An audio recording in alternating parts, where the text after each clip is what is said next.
Hello, hello, hello, and welcome to the Good Art Friends, where good friends discuss good art. Proudly a member of the Neurodivergent Podcast Network. Jonathan, my good friend, how are you doing on this fine March evening?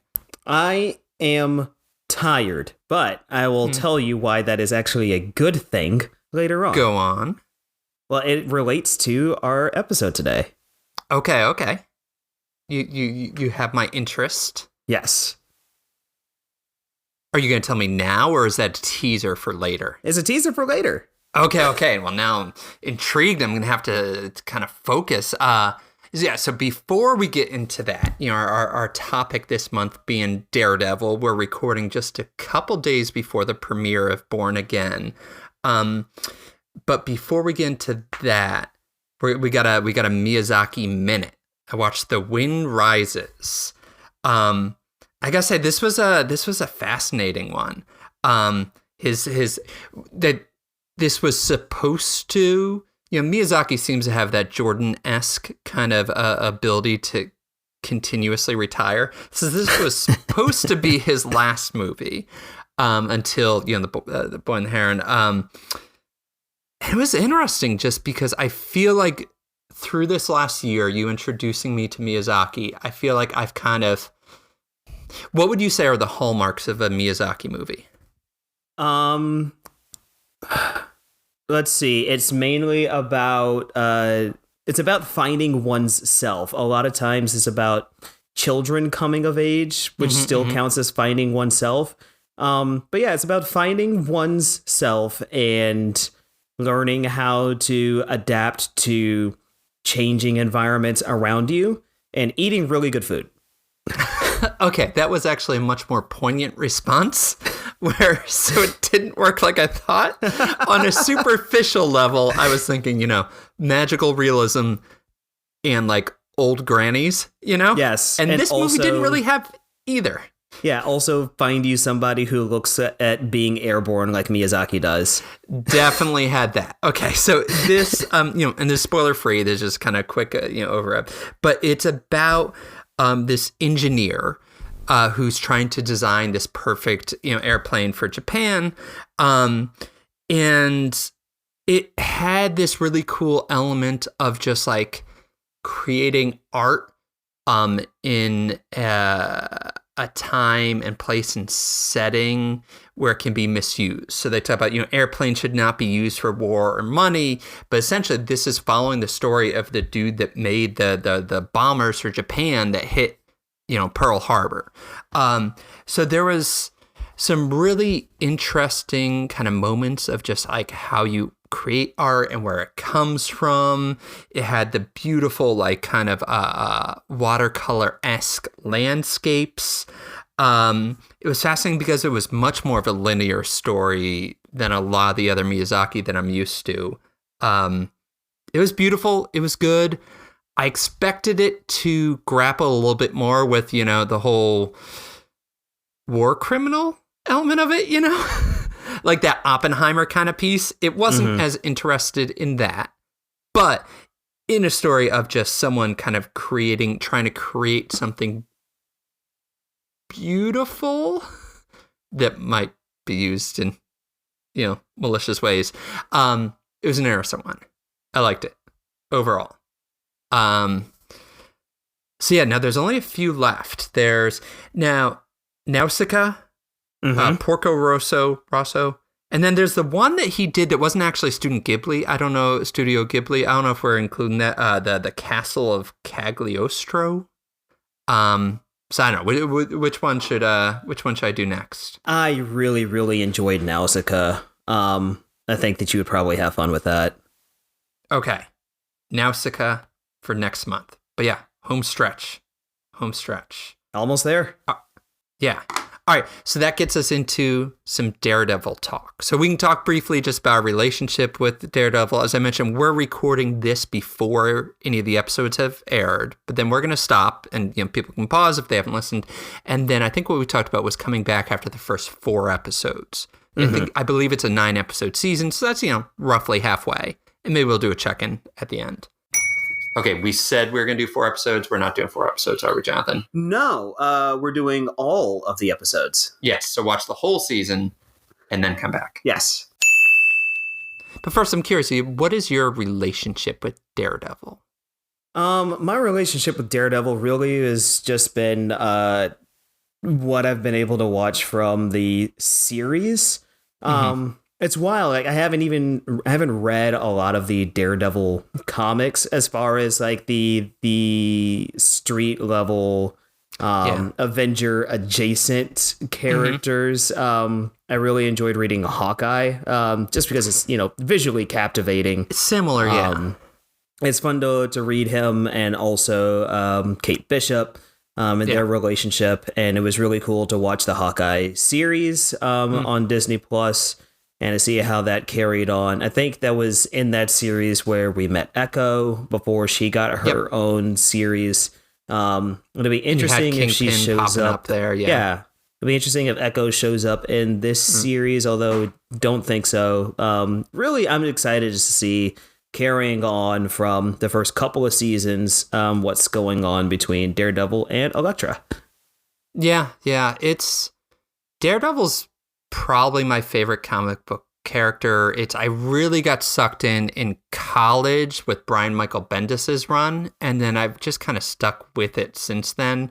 Going back to he's an interesting one in that like he comes off as like a weird Spider-Man clone kind of, but then it's Frank Miller doing his, dark and grimy Frank Miller-esque things that like redefines the character. And that's really kind of stuck a bit.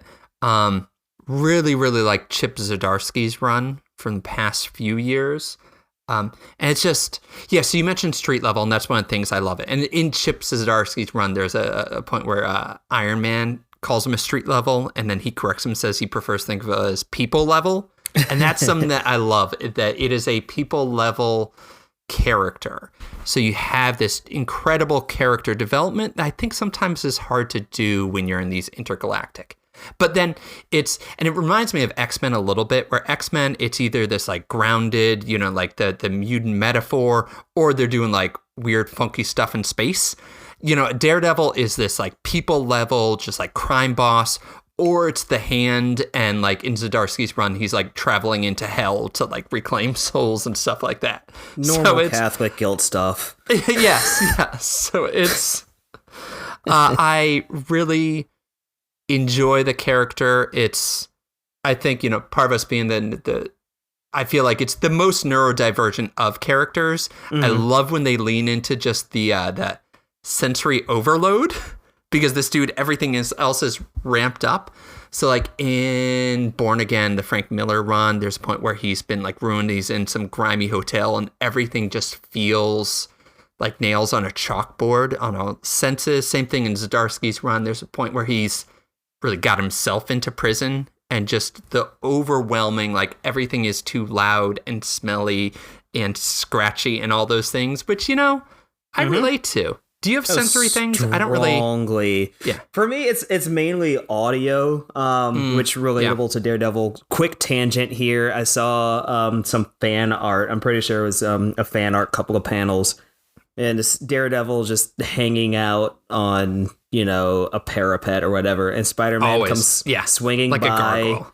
Yeah, Spider-Man comes swinging by, and like Spider-Man's talking to him, and Matt literally can't hear a single word that he's saying because Spider-Man's stomach is so loud. And he's like, you want to go get some pizza?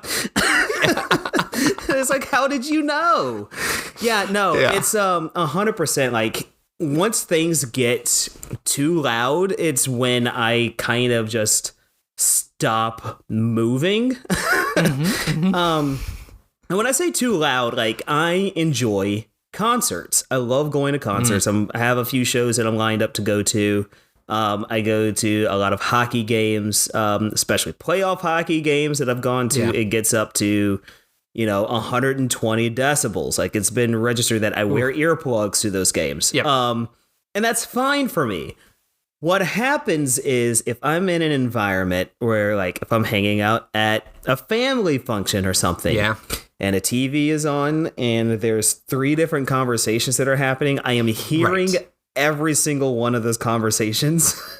I'm hearing them word for word, and I just shut down and I just stopped moving because like it's just like once you're there, it's just there's too many things, and I literally have I just blue screen at that point.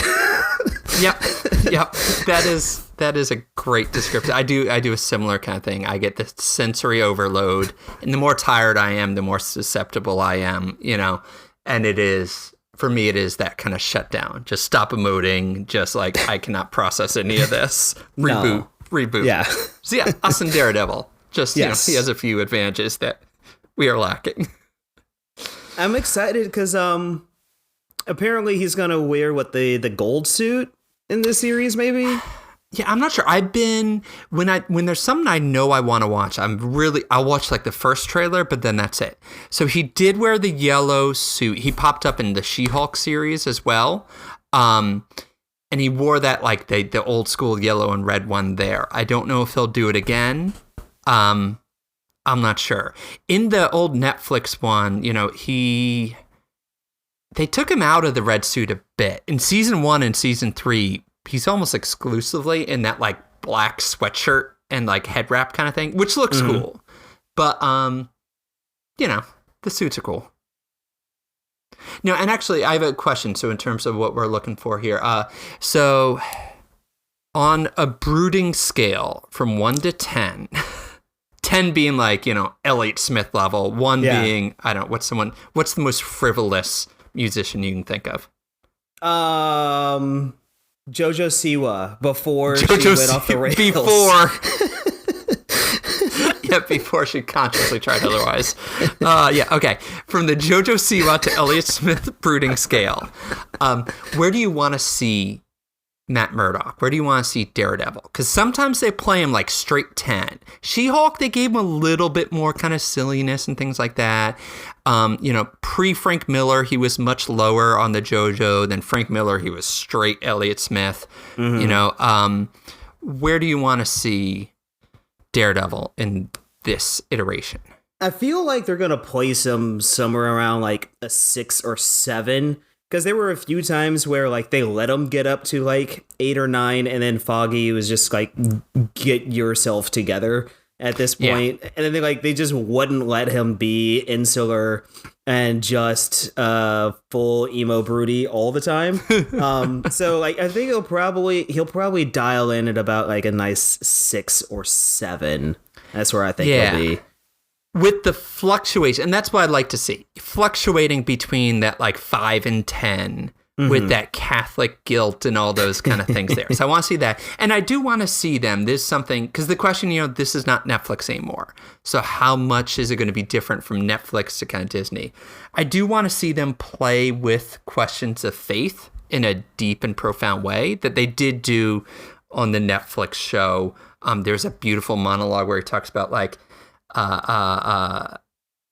God's plan being this beautiful tapestry, but we're on the back side of it, so we're only seeing the frayed threads, things like that. Some struck me. There's I really like Anthony Oliveira's comic Avengers Academy, and Daredevil popped up. He's talking to this demon-esque character Blackheart, and he talks about Matt Murdock saying, "We wait for grace, hope to find hope, trust that God will lift us from despair." And then Blackheart, in straight Elliott Smith's own, says, "There's no grace coming to save us. It's all broken." And Matt says, "Well, still, I'll keep waiting." So I think I like that Matt struggles with doubt, but it still needs to be there at the base. I like that kind of playing with faith. I hope to see that with this show as well. Maybe we'll. Yeah, I'm really interested, and now I'll probably go on a personal dive just to see like how many Marvel characters are really written into a faith background, because like the only ones that really come to mind are Daredevil and Nightcrawler, in which we got to see a lot of that side of Kurt in X-Men 97. Oh, it's wonderful there. Yeah, they played that well. And, that's coming out like the Disney stuff, too. Yeah, you get, like, some, like, down-the-line B-level and some X-Men. You get some different religions there. Sometimes they'll give Kitty Pryde some stuff with, like, Judaism. But, yeah, Matt is one of my favorite characters for that. What else are you hoping for out of this? I don't know. Like, they've really written in some really good fight sequences, especially, Yes. What was it? Either episode 2 or 3, like super early on, we got that full-on hallway fight scene. Yeah, and each season you get a different hallway. The third one I know was in a prison. Second one was with Punisher, I think. Yeah. Mentioning Punisher, it would be interesting to see him hanging around. I am really, it's for me right now, I'm excited to see how brutal they're willing to write Kingpin. Yeah, because I feel like they didn't. I mean, Vincent D'Onofrio's depiction is incredible in those Netflix series. The monologues they give him, incredible. The one, but I feel like they didn't quite know how to dial him in for Echo or Hawkeye or She-Hulk as much. Mm-hmm. So hopefully they kind of get back to that. In part, that comes from that dark, brooding, like really introspective tone that Daredevil can get that wasn't really as apt in the silly She-Hulk show, which I did enjoy, but then dropping, Kingpin in there, it was a stretch. Yeah. Yeah, the hallway fights, that's a good one. I'm curious how much I reread. Your cat's going after Theo's going after you again? Yeah. He demands to be a guest on each episode. I respect it. I'm curious what, like, the Born Again. So I reread Frank Miller's Born Again series, which is almost 40 years old at this point. I'm curious if that subtitle for this show, if it's purely just the show was dead and now it's back, or if they're going to pull from it. Because a lot they already pulled into, especially season 3, a lot of the like, Matt Murdock disappearing and just being Daredevil, a lot of stuff with Ben Urich. There's a lot of things there. But there's a cool plot line of Kingpin kind of systematically breaking down and almost even bureaucratically Matt's life and just like gets him disbarred, gets him like all these like shady bills, gets his, his mortgage broken apart, all those kind of things. I wonder if they'll pull from that. There's a lot of like beautiful splash pages. The art in that is really, really well done.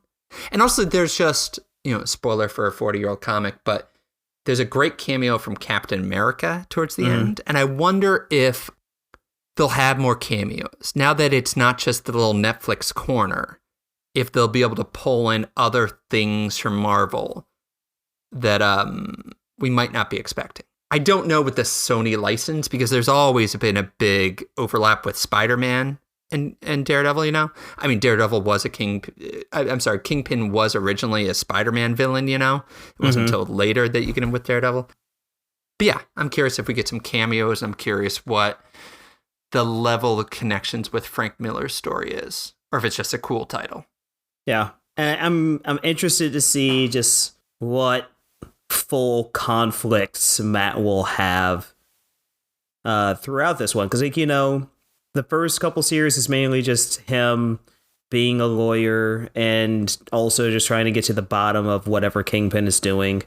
Curious to see what other storylines to put in there, if we'll get any other guest villains to show up. Yeah. And it does. So Echo ended with like Kingpin running for mayor.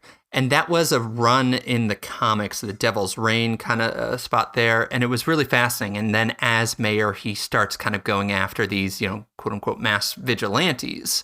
And it was really well done in the comics. I'm curious, that could be something that they pull from.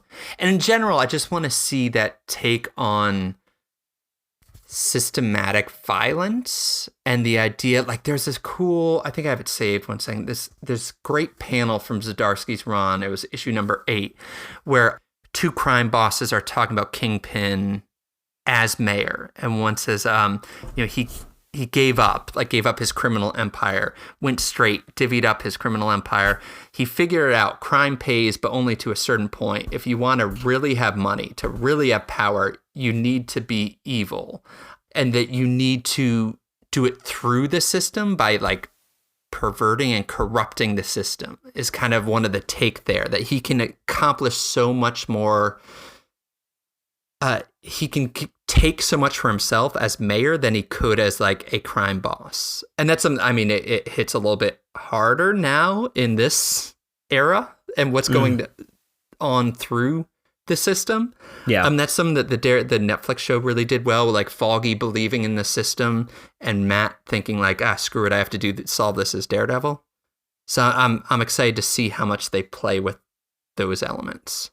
It's always fun when you have the hero that's lined up with somebody who is true believer versus the hero that sees everything that happens. It's always fun to watch those get lined up. Like you get the Superman, Batman outlook between the two of them.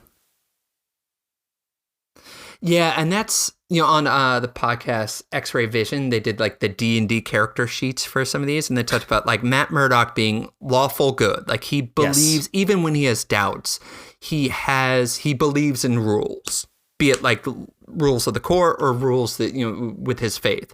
And then Kingpin being like a lawful evil, where he creates these systems, be it as a crime boss or through, quote unquote, through the system as mayor or whatever it might be.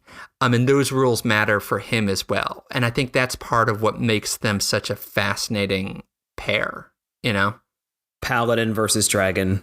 Yeah. And then you have Bullseye as the just more chaotic evil, which was, I thought I forget the actor's name. I just know, did you ever watch Heart of Dixie? Mm-mm.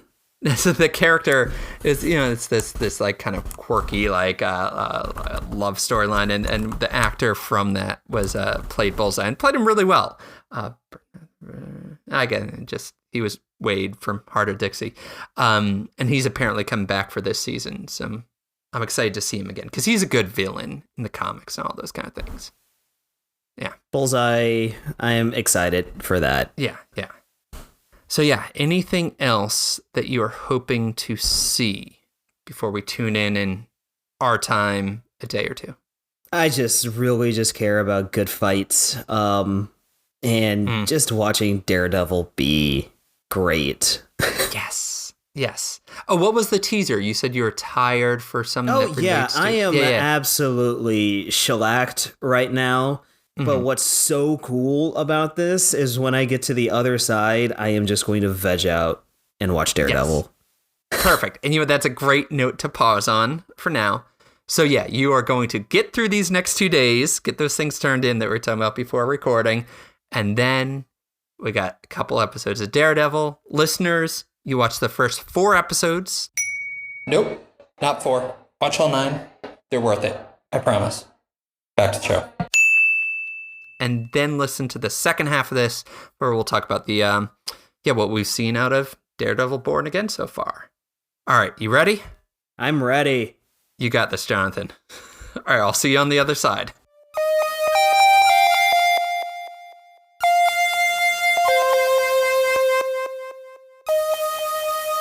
All right, we're back. Yes, I want to add a quick listener note right here. Number one, if somehow between the start of this episode and now you listen to our episode about baseball jerseys, number one, how? And if you didn't, then you got to see the time knife. You saw this podcast version of the time knife. Yeah, the time knife. Yes. Yeah. Okay, so Daredevil. We initially said we're going to do 4 episodes, but they said no, let's just do the whole thing. Yes. So we're back. Yes. 9, I think it was 9, right? I think so, yeah. 9 episodes of Daredevil Born Again. Let me see. I'm going to try to do like a big summary of the season. Yes. And jump in with stuff I'm missing. And then we'll talk about impressions, favorite parts, what worked, what didn't, all that kind of stuff. Yes. So it starts off in this like warm and fuzzy, like, oh, those characters that we haven't seen in so long. There's Karen, there's Foggy, there's Matt, but then there's no more Foggy. There is no more Foggy. Because Bullseye breaks through the door like Kool-Aid Man and just starts shooting up the bar. He makes the foolish decision to meet Matt in a hallway. I mean, just really, if Daredevil's there, avoid hallways at all costs. And he ends up taking out foggy, and you see Matt like listening to his heartbeat, and then once it flatlines, he just like carelessly pushes Bullseye over the edge. Yes, quick early note, he snipes Foggy before the fight. Yes. Order of operations. Yeah. And then the hallway, all that kind of stuff. And then Daredevil, very Batman coded in a lot of ways, and it popped up this, but that, the line, I don't kill, just like, I kill you now. Yes. But Bullseye, pulls through, doesn't make it. Then there's that lingering question, like, who put Bullseye up to this, which we find out later. Then you jump forward, and Wilson Fisk is back. His wife, Vanessa, was like kind of the queen pin ruling in his stay while he was out, adventures and all those kind of things. And not only that, but he's running for mayor. He meets Matt at a diner. Great scene. Yes. Where they're both kind of like, there's a good line. Wilson says, I love a man who can rise above his nature. And this whole thing, can Wilson not be the kingpin, and can Matt not be Daredevil? Spoiler. No. Yeah, and that is their nature, and there is this magnetic pull for each that we watch. Throughout. Also, great line from Matt. So I'm like, I believe in second chances, but I also believe in retribution, which is beautiful poetry. And that's kind of setting the stage, and that like first episode ends with this beautiful shot of Wilson Fisk above, bathed in white light, and Matt Murdock down below, bathed in red light. And then the show shifts a little, and you get this kind of like lawyerly show for reasons that we'll talk about. And you're following this case with Hector Ayala, the White Tiger, and Matt's who ends up kind of trying to save someone, a police officer, a kind of crooked cop. They're shaking someone down, ends up getting killed. Hit by a train, was it? Yeah. And Hector's brought to trial for it. You find out some of the cops have these like Punisher logos and this weird little fanboy kind of thing. And Matt, in order to save Hector, outs him without consent as the White Tiger, as a vigilante. Yeah, so quick note on this here. Not only does he do this without consent, in the pretrial motions, he fights for the man representing the police to not bring this information to light, because if he does so, it will not be a fair trial. And then Matt says, okay, he's the White Tiger. And the judge straight up brings him in like, why did you lie to me? I don't appreciate you making a mockery of this court. I think that was a quote from in there, which was amazing. And honestly, like, I don't know how he legally gets away with this. But comic book show. Continue. Yeah, comic book lawyer aspect there's a lot does. And, case back and forth. Hector is found not guilty. Huzzah. Then afterwards, he's assassinated by one of those crooked cops with the Punisher like kind of 5 logo. show minutes later. Yeah. So it's like, the system works. Yay. The system does not work. Boo. Or rather, the system works in the exact way that Matt said that it would, and that the system will continue to churn until they find somebody and hold them accountable. Yep. Every system's perfectly aligned for the results that it gets, that kind of thing. Then we got this weird little, I enjoyed it, bottle episode with a bank heist. Yes. And that just like kind of like whistling in and interfering, getting in the middle of all that kind of stuff. I'd much rather have that than a Christmas episode, I will say. Yeah, put your hands together. Give me a Christmas bank heist bottle episode. All right, and then now, so we kind of come back, and you got this Heather Glenn is at the center of a lot of the like kind of this next third of the episodes, I'd say. She's dating Matt. Yes. She's counseling Wilson and Vanessa, which, by the way, whatever she's getting paid for that job, it's not enough. Triple it, because that is one messed up couple. And the things that eventually, brings them together. Yeah. Brutalizing exes. That's where it gets their juices. We're not shaming, in this episode, but I mean, maybe a little. And she also has this younger client who ends up being Muse, and artist serial killer who's just kind of abducting people and then using their blood to like paint these murals and all this kind of stuff. And it's Wilson's trying to figure out how to be mayor without being Kingpin, but little by little it's not working. And he's realizing the way to like kind of be effective is this. His definition of effective is this like strong arming people. He ends up, creating this like kind of using any opportunity he can to kind of seize power unconstitutionally. There's some weird parallels here. Yeah, I'm going to interject in here so we can get it out of the way without really having to really talk about it. The parallels become very uncomfortable. Yeah. And there's no way that they could have expected this to happen. Later on where he's like, due process is overrated. That one, that hurt a little. Yeah. It hurt a little. Yeah. Yeah. Anyway, so Wilson's kind of using whatever he can, using this opportunity to bend and break the rules to track down this, he calls him a vigilante, and I don't know if that term really fits. And meanwhile, Daredevil's kind of putting the suit back on to track him down. Little by little, there's this big battle, and it is being Heather that kind of shoots him and takes him out. All right, we'll end of the season then. You got Wilson more and more just kind of accepting his role as the Kingpin, trapping Vanessa's ex, the guy she was kind of cheating on him with when he disappeared in a cellar, and just like brutalizing him. You got this great banquet scene, this ball scene, where Wilson's trying to like kind of taunt Matt, and he's using this as a way to like say essentially like kiss the ring. That's how you get what you want, and kind of threatening people. And then the final wait, hold on real quick on the mayor's gala, right, the mayor's ball. I love the fact that they both know who each other are, right? And so Wilson brings in Vanessa to dance. Oh, this is my favorite moment of the season. And he talks so low that only Matt can hear it. Yeah, from across the dance floor. And I love that straight up telling him, I know what you want. I know what you're here for. Yeah. Meanwhile, Bullseye, which I have not covered, who was broken out of jail by spitting his tooth as a projectile. At bullet speed. Yeah, which is straight from the comics. There's some neat stuff from the comics here. He's trying to take out Wilson because he's furious. Wilson, back in the original Netflix ones, killed his... not girlfriend, girl he was stalking.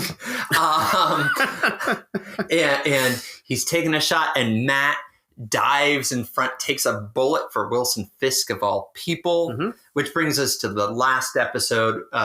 True, again, comic book logic. Matt's back on his feet. Just Wilson sends out Buck, his henchman, to take out Matt because was it a dead hero is better than like a live vigilante or something like that. Yeah, all this Wilson's kind of has it out for vigilantes. Trying to make him a martyr. Feels wronged.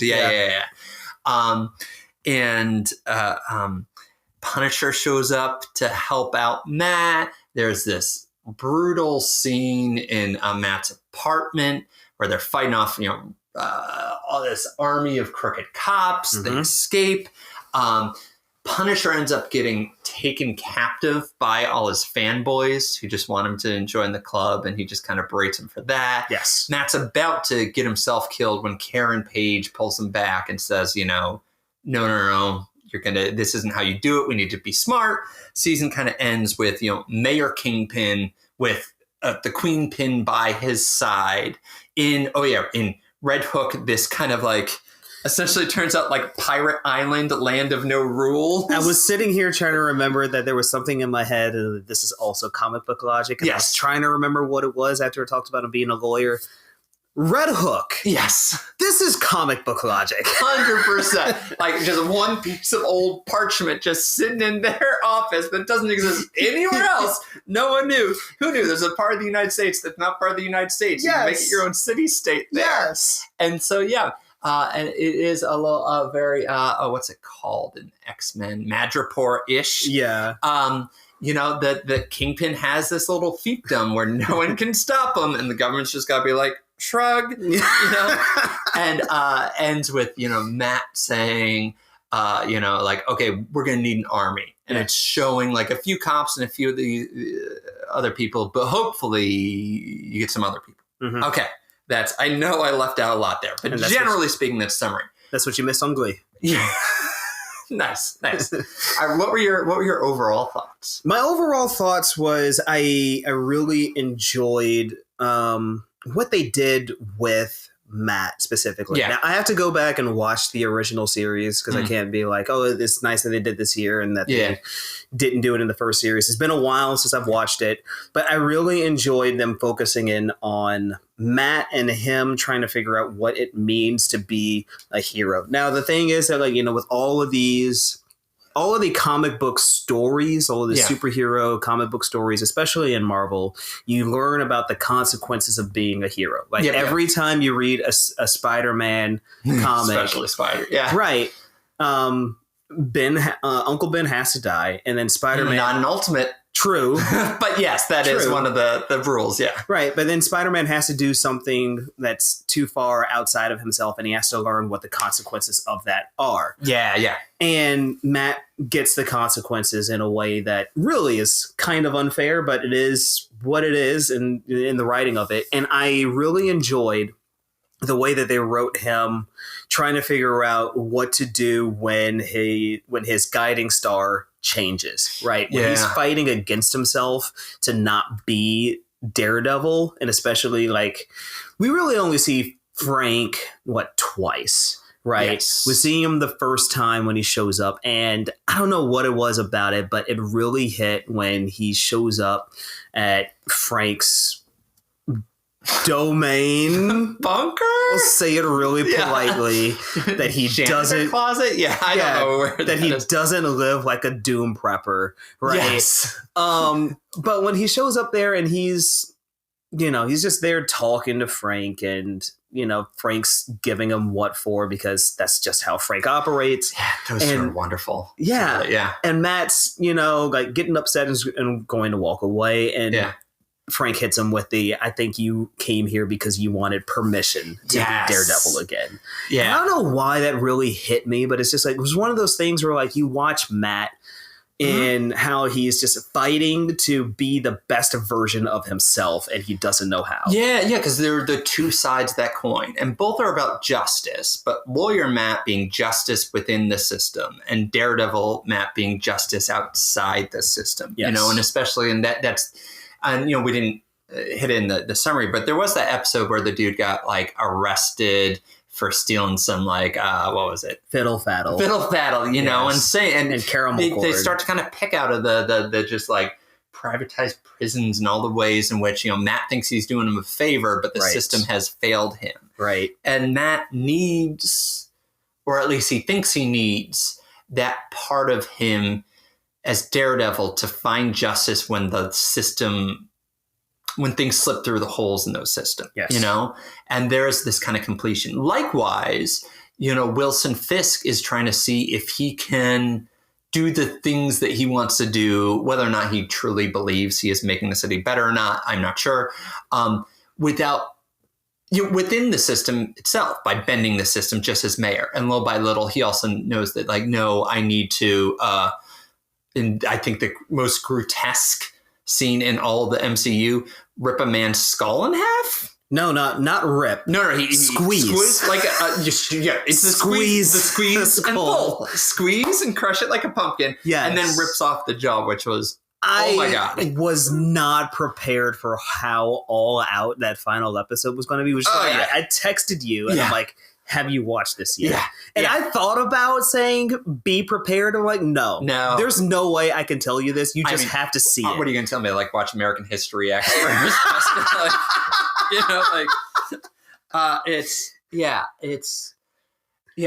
I think they did. I think they nailed Matt. They nailed Wilson Fisk. They nailed the dynamic between those two. The scenes with Matt and Punisher were also wonderful. And part of this is just those are three incredible actors, Yes. And those are great. I mean, just when Punisher and Matt in his apartment, And Punisher being all, Bernthal's great. Yes. You know, I'm going to kill these cops. And Matt kind of half-hearted like, no, please don't. You know? Yeah. And then when they're walking to the car and Matt calls shotgun. Yes. Just all those moments. So and also within that moment, him telling Frank, or was it Frank? I can't remember who said it, but it said that you're a real wall-to-wall asshole. Yes, right? Yes. Just, they're such good friends. Yeah. There's so lovely. much there. It's wonderful. And those moments are great. You know?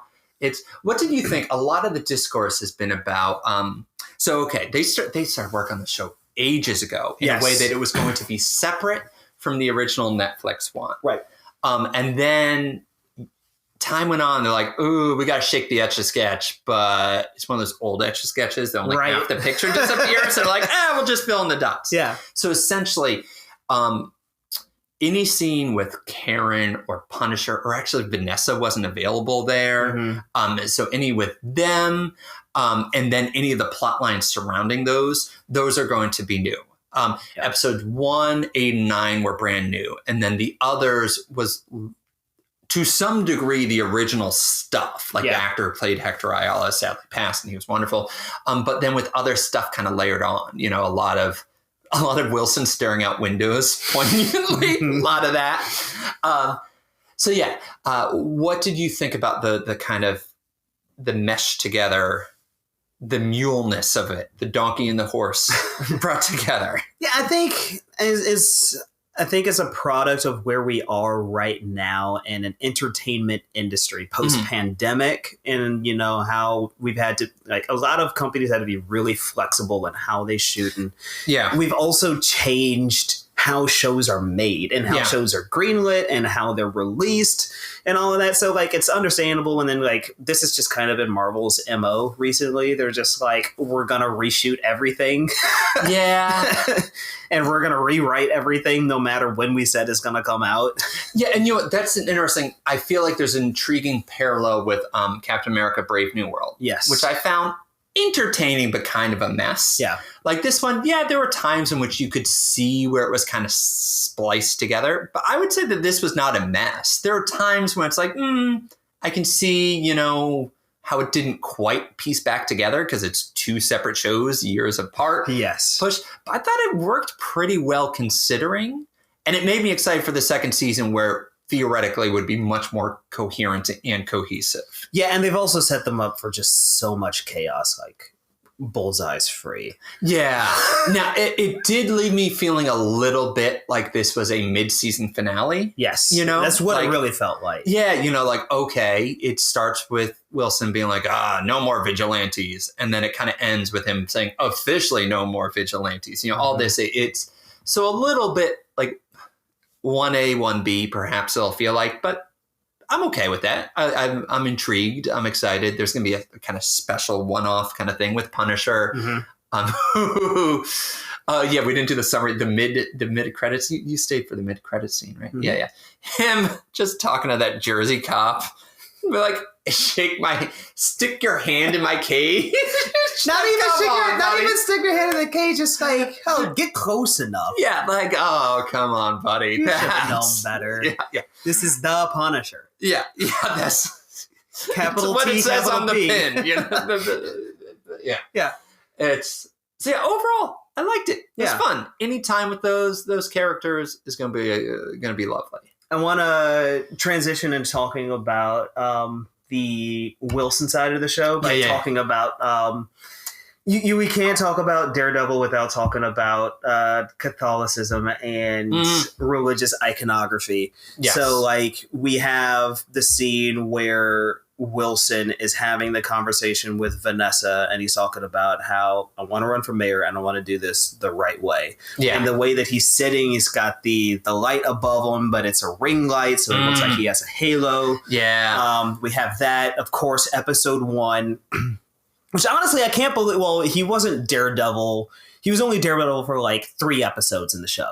So, which is classic, which is the most Netflixy thing. Yes. They loved making him not Daredevil and just be running around usually with like black sweatpants on, Yes. Yeah. So in episode 1, we got him posing in front of a cathedral. Yeah. So we did get that. And then I think one of my favorite shots of the show was that diner scene that you were talking about with Matt and Wilson sitting at the diner together. And they're both half lit by the window. Yeah. So their faces are literally like bisected by their nose. Like one side is in light, the other side is dark. And the side that is dark, I mean, they colored it well, they shot it well, they lit it well. So that it's just like you're really looking at a truly like dark side of the face. And these are two men that are operating on that gray line. Yeah, some of that cinema, the coloring with Wilson in white and Daredevil in red, and Bullseye you get a little bit with the blue, like when he's in prison, the kind of light shift is great. And there was a cool thing. So episode 1 you got Wilson up top in white, Matt down below in red. Yes. But then episode 4 ends when both of them decide like screw it, I'm Kingpin, screw it, I'm Daredevil. Yes, you have Matt now up top practicing in the Daredevil suit, and then Wilson is in the basement as Kingpin torturing, Vanessa's ex, and just that kind of reversal there. I thought was beautiful. That dynamic. So why does Matt take a bullet for Wilson? I think really just because as you said before, I don't think he doesn't believe in extrajudicial justice. Yeah, I think possibly. And there's that's I think the most charitable reading is that, and they did plant earlier, Bullseye saying to him, don't good guys defend their enemies or something. You got that. Or is it that he wants to be the one to bring Wilson to justice within the system?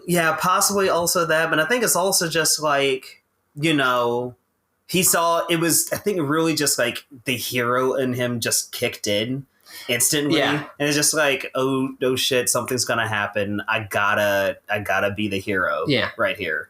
And maybe another layer would be, is it that Batman and Joker kind of thing where they each need each other. Which so then again, Wilson is like, screw it, take out Matt, which contradicts that on that side. And this leads into another one of the great visual moments when Matt's on the floor, shot and bleeding, and they flip him upside down and put him in red, so he's just like in hell. Yeah. It's just amazing. Yeah. And that shot was only there for like 3 seconds, but it was so good. Yeah. There were some beautiful shots in this. What else do I want to talk about? I did want to talk about, this might be a divide between, you're younger. Was Peppa Pig on when you were growing up? Not when I was growing up, but I've watched my nieces and nephews, and therefore have seen Peppa Pig. Okay, so there's Detective Kim in this, who is, I think, the only good police officer. She's such a good foil in the heist episode. Yeah. And she's a hostage negotiator. She's a homicide detective. She's working on the beat, all those kind of things. She would just made me think of Miss Rabbit from Peppa Pig, that every episode has a new job. So yes, I really want in season 2. I think that's my primary ask. Just keep giving Detective Kim different jobs, Well, I mean, Wilson is making the cops work overtime forever, so she's going to have a ton of jobs. They're spread thin. That's fair. But yeah, this was fun. Yeah. I'm hoping we didn't get a lot of that introspection of Faith, which is we didn't get that. I also wanted more autistic moments with Daredevil of him being overwhelmed by his senses, which maybe was too big of an ass there. That might have been just a me thing. I think this was really just like, because it was a D+ series, I think this is them just dipping their toe back in. And now that they have a chance to really sit down and write, we might get more of the Faith introspection stuff. But I want to talk about the Wilson arcs within the show real quick. I enjoyed the fact that the first few episodes really focusing on him was really just like the dog caught the car. Yes, yes. Him being the mayor.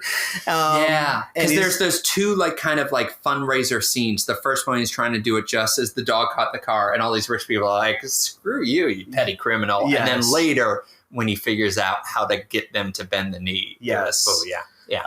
And him just like not wanting to do just the things that a mayor is supposed to do. Yeah. I mean, for example, like we both enjoyed the "We Built the City" bit. We built the city. I'm just breaking down and hearing it one after the other. Yeah. But it was so funny.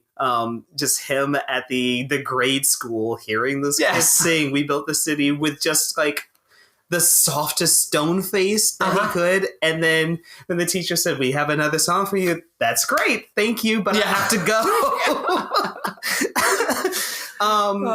But it was really interesting watching that. And then, I mean, as I said, probably like 20 minutes ago in this episode, is that we don't have to dive into how uncomfortable the parallel is between the show and real life, which again, like I can't believe how that happened. Yeah. Because they wrote this 5 years ago or so, right? Yeah. And this is kind of, and actually X-Ray Vision, wonderful podcast, kind of brought up that maybe on Disney Plus, you're able to do stuff that you can't on movies, because even though it was written a while ago, the newer stuff more recently, it's released now. And I feel like if this was a movie, they would have been maybe a little more cowardly and pulled back some of that stuff. But I feel like sometimes Disney Plus, there's not as people, and maybe there's not as much pressure to be like, ooh, let's decrease the Trump parallels. Yeah. But it was really interesting watching that, and then just looking at his cabinet. I'm really interested to see what happens going forward in the next season with Buck, and then what's the baby Gandolfini? Yeah, the kid. Does the kid have a name? Daniel. Daniel, I think so. Yeah, because and that's another like kind of part 1 of 2, and like they're setting up that whole like him and BB, and then BB just disappears from the end. But like and I was really intrigued. I love that moment. Sorry, I cut you off. No, it's just like it's interesting because it feels like it's one of those setups for like Daniel. I feel in like this next season is going to have his "I want you to kill the Spider-Man" moment in the church, where he's just like from Spider-Man 3. Yeah. It's like I have had everything taken from me, but I want what is rightfully mine. It's really interesting watching him. I think he's a very complex character. I don't quite enjoy seeing him on the screen, which then makes me say that he's a character that I think is very good in the show. Yeah, like that last part when he starts to feel himself when he's at the city council and just mentioning like, oh yeah, that interesting real estate and stuff. Like he plays it well. Yeah. And I'm really fascinated to go back that BB and him and BB, this is all just a long con for, revenge for her father being, was it father or uncle, being murdered by Kingpin. Yes. And there's that great scene at the dance where she says she's talking to Gallo, the police officer, when he's still had his jaw attached. Yes. And she's, hold on, I need to get back to work. And then she puts on the mask of being bubbly and socializing and wanting shots and all that. And I love the idea that is her mask, her getting into that inner circle. Not just that, the line shortly before that when she tells him, "Not everything I write is under my own name." Yeah. And I love when we get these kind of characters, like the non-powered superheroes that Marvel is very good at writing. Right. And that's where, and I feel like with this phase, Disney's been kind of figuring out what to do with Marvel when a lot of these actors have left. Now they're trying to pull them back in. And I think you need the grounded, like we've talked about, we both enjoy the street level stories. I think on their own, they can be really captivating, but they also, I think, provide some stakes for when you go to the stars and all that kind of stuff. Yeah. So I'd love to see them essentially do what they did originally with Netflix, which give us some of these street level stories and kind of build that world out a little bit more. Like one of the perhaps flaws in this is you got Wilson Fisk saying like, no vigilantes, but the show doesn't really have any vigilantes, you know? No. There's the White Tiger. They show was a Jack Duquesne, the swordsman who was in the Hawkeye show. You know? But like those are, you know, like CD level kind of things there. Yeah. Now you can't get Spider-Man because of the Sony stuff. But can you pull back, you know, Luke Cage and Jessica Jones? That'd be wonderful. Apparently, like we might get some Jessica Jones I would love in the that. next few years. But also, it's not just the scraps that Marvel wanted to give Netflix. Like, who else can they pull into this as they, you know, as Daredevil says, build an army? I'd love to see some more connections with some of these other, you know, characters there. I think because New York, one of the things about Marvel compared to DC, so much of it takes place in New York. Yes. So it does at times feel a little bit weird that like, oh yeah, where's everybody else?